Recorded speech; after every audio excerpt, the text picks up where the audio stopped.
Hello everybody, I hope you are doing well, that this video finds you in good spirits. This is the video introducing you to your new week of learning and assignments. And if I'm looking up, it's because I have a script for myself so that I don't waste time trying to remember what I had to say. So it's not that I'm distracted, I'm just following my script. So now that we have gotten our operational and foundational task out of the way, it's now time to learn more about the philosopher's approach to the study of ethics. Ethics is one of many branches in the discipline of philosophy. While understanding the philosopher's approach to making sense of morality and how morality applies to the actual decisions and actions that we make, it is also important to understand why philosophers think it is important to think about your moral beliefs in the way that they do. As such, you're going to make your way through a reading for task one. I'm going to move my notes. A reading for task one. I encourage you to use what the author of our book says about the need to examine and critique our own moral beliefs, and whether you have done so with respect to any moral judgments you have made about the killing of George Floyd and the aftermath that has followed. But for that matter, a lot of moral issues and concerns have arisen in light of the pandemic as well. So I encourage you, while reading through the first task, doing your first ebook reading and graded assignment, and throughout the semester, to use this opportunity to think about, reflect, examine your own beliefs when it comes to moral issues and concerns arising from the pandemic as well. So,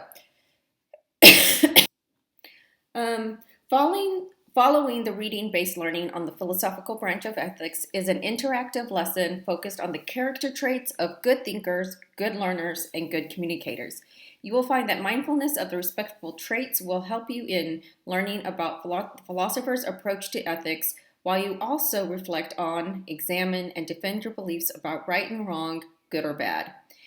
You will also find that mindfulness of the traits can help you better grapple with the views of philosophers and ethicists, as well as your peers and people in social media when they're posting their opinions and their viewpoints about stuff, even at family gatherings.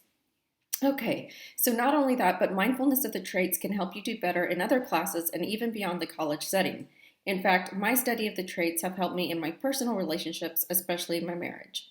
And last but not least, mindfulness of the traits align with soft skills in demand by employers, especially when it comes to thinking about and communicating with colleagues, staff, supervisors, participating in meetings, and working on projects in a team.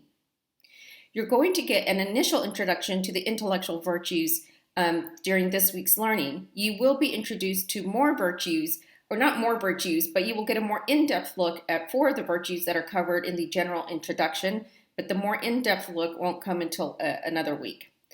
Keep in mind that adaptive learning is used this week, and I talked about that during the orientation when you were working through the graded Step 6 submission. You must submit your results for Task 1 before Task 2 will appear. Keep in mind that you might have to refresh your browser window for Task 2 to appear. That is after you submit your results for Task 1. And make sure that you follow all and any videos that I post. There aren't as many. Collectively, there's a lot less minutes in terms of the videos, but in the videos, we do go over the answers, some of the answers for some of Task 1 and Task 2, but I also provide mentoring and coaching. I guide you in how to get the most out of those kinds of lessons and assignments and how to do well on them. I also give you warnings and tips with respect to things that students sometimes make, with respect to mistakes that sometimes students do make. All right, well, I hope you enjoy this change in the curriculum. Just know that I keep changing things, so from week to week, you might notice that you're doing really different kinds of things, and I hope you enjoy what this week has to offer.